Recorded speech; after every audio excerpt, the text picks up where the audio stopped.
Hello, beautiful people everywhere. Thanks so much for tuning in my channel, His Army of Light, to hear what God has to say to you today during these crazy, perilous times that we are in. And so buckle up. They're just going to get worse before they get better. And they will get better. They will get so much better. You'll think you're dreaming, is what he likes to say. So today's word is a daily word. It is called Take Your Thoughts Captive. And the theme of it is basically on 2 Corinthians verses 4, 2 Corinthians chapter 6 and verses 4 through 5. And I'll read them out for you here in just a sec. But the readings for this, before I even started the word, is Luke chapters 1 through chapters 2. So as far as this word goes, he says, it says here in verse 4, for though we walk in the flesh, we do not war according to the flesh. For the weapons of our warfare are not of the flesh, but are divinely powerful for the destruction of fortresses. Or strongholds. Like, if you ever heard you got a stronghold in your mind, a stronghold is just a wrong thinking, wrong ideals or thought patterns or whatever. And there's been so much wrong doctrine teachings out there, even by church, different pastors and churches, which God's bringing those to light now, and cleaning house. So along with cleaning out the government and everything like that. So, but the weapons that he's talking about in this verse is from Ephesians chapter 6, verses 10 through, I just say 20 because that's the end of it. But you don't forget the seventh piece, which is prayer. So, but verse 5 says, we are destroying speculations. This says speculations, but it's also in other Bibles, imaginations, which are thoughts. Okay. So, we are destroying imaginations and every lofty thought, raised up against the knowledge of God, basically against God. Okay. And we are taking every thought captive to the obedience of Christ. So we are taking the wrong thinking and wrong words and putting in what God says. Okay, what God says about us or about the situation or whatever. So while the enemy's talking chaos and destruction and whatever, God speaks peace, speak peace over yourself, and it's a good idea to read the Psalms. Just go back and read the Psalms, because it teaches you how to pray, it teaches you how to praise and to give thanksgiving to God. And also, there's King David actually wrote, I guess, most of it. And so he was really under duress, and there were times where he was kind of angry at God. We all get that way at some point. Anyway, I'm sorry, moving on though, but he's like, so that's what he means as taking every thought captive. Let's see. We are taking every thought captive to the obedience of Christ. So, in line with God, in line with Christ. And we are ready to punish all okay, I'm sorry. That was verse 6. We don't have to go into that, but verses 4 through 5 are very important for this word.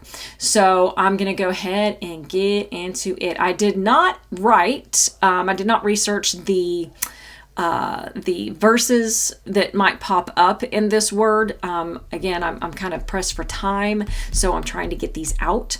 So anyway, so it starts, he says, in the beginning, I'm sorry about that. I think I hit my camera there. So he says, in the beginning, I made Adam and Eve to live and walk with, to commune and fellowship with, teaching them my ways and thus who I am.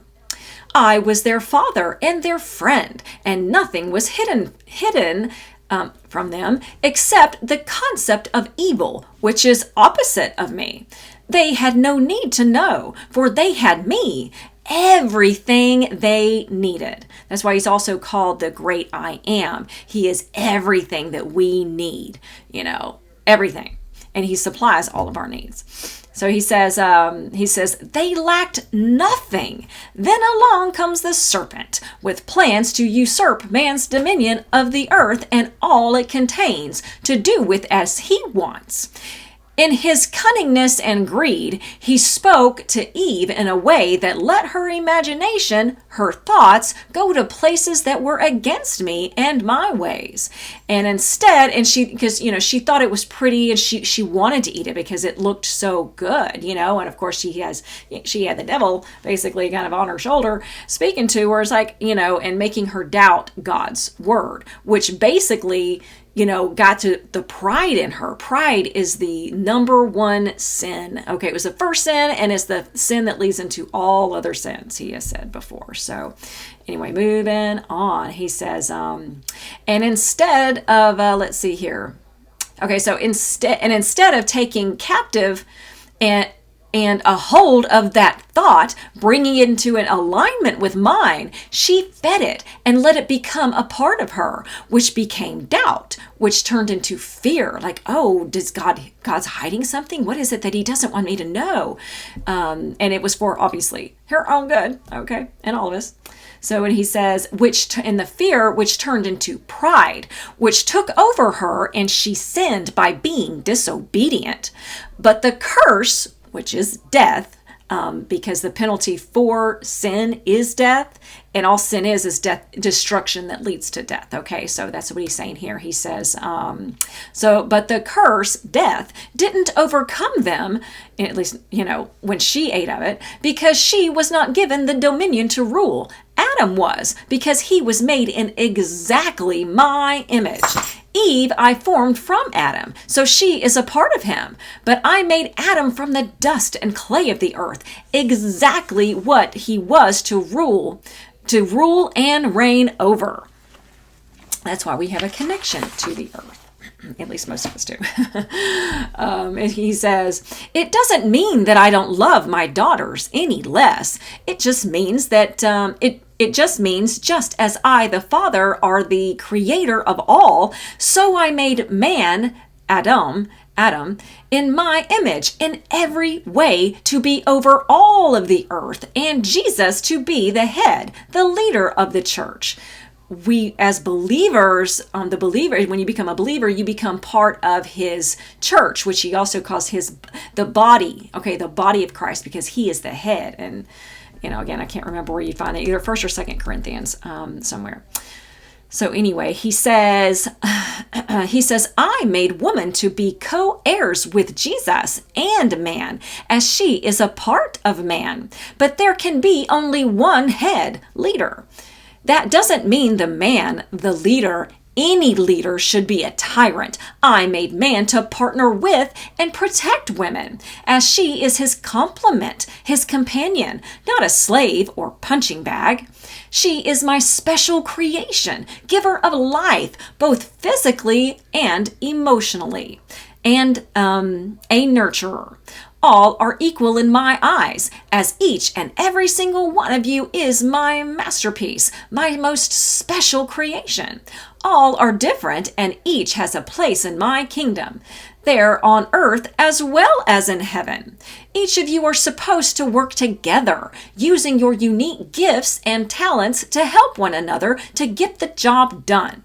My command to Adam and Eve was to multiply, to fellowship with one another, and build one another up, to make life easier, not harder. If you follow my commands, things would be much more enjoyable. Taking away wrath and unforgiveness, selfishness and pride, and replace it with things of me, humility, forgiveness, kindness, and love unconditionally. Easier said than done, you would say, but that is why you must abide, which is draw close to, okay? That is why you must abide in me and read my word to renew your mind, to wash the filth of this world from you each day, and let me lead and guide you. So when you get in his word and you read the Bible, you read his word, you're actually this word, it's his word, and it's alive, not like it's gonna get up and crow legs and walk away, but it's alive. It's his word. And his word stands. Like he spoke worlds into existence, and everything, like the birds and the migrations and everything, the sun and the stars and the moons and all the planets, they still do what he told them to do, what his word was in the beginning. So his word is alive, because he's alive. He's not dead. He's alive. So when we read it, though, we get him on the inside of us, not only in our heart, but also in our minds. So even though whatever you read, even if it is the Psalms or whatever, you're getting him on the inside of you. And he will impart wisdom and knowledge of himself to you, which is what the Bible is. It's many, many things, but that's one of it, to get him on the inside of you. Like I said, renewing your mind and cleansing it and stuff like that. So getting a mind like Christ, a Christ-like mind. So anyway, moving on. Where am I at? The page went back. Okay, he says, unlike earthly fathers and mothers, I am perfect, never changing, and I will never let you down. If you have felt as if I have before, come to me and I will give you understanding. Your ways are not my ways, so you may never understand. Just trust and have faith that it was for your own good, for I always keep my promises. But you must be honest with yourself and make sure there was no sin in you. And if you still can't understand, make peace with it by trusting me. Obey me and abide in me, draw close with, and this is all capitalized, faith. Believe that I am who I said I am, and I'll do what I said I would do. And I always protect my children. Now, take note that he said my children. If you are not one of his children, it's a reverse adoption with him. So you get to choose that he is your father, okay, and everything that you need. So, but you can only get to him through Jesus Christ, because sin blocks us from the Father. And you have to go back and read like Leviticus and things, because his blood broke think of it like as a dome, the curse. His blood was the only thing strong enough to break a hole, to punch a hole into that, to hold out his hand for us to grab if we so choose, because we all have free will. He's given that to us. And that's why the world is like it is. Not only free will on our parts, but free will on the angels that sin, the fallen angels, okay, part too, because they were given free will. And, hey, don't beat yourself up, if you fail, because, even the angels in heaven, they messed up and fell. So anyway, you can get into that reading, and all sorts of things. So, and dive in deep. So, anyway, but he always protects his children. So get to be his children, his son or daughter in his kingdom. You got to get reborn by accepting him by believing that God sent Jesus, his son, to come rescue us by his blood. And again, it gets deeper. You can go into it deeper or listen to some of the videos that I've done of the words that he's given me to you guys, to everyone. And it explains his word and why Jesus had to come and everything like it explains. He explains it so good. And that is mostly how I got so knowledgeable in all this, because, I did not grow up in church, so just to let y'all know that. So I didn't have either way. And I didn't know about the rapture and all that. If that was real, if it was not real, I didn't know. So I didn't have an opinion on it until he told me. And I'm like, okay, I guess it is real. So anyway, back to this, because I tend to run my mouth. I'm sorry. So he says, and I always protect my children. Put me first and I'll make your way straight and bless you in this life and the next. So put on love and shine my light to everyone so they can see me in you and want to be a part of my kingdom. Everyone is equal, no matter the gender, color, nationality, culture.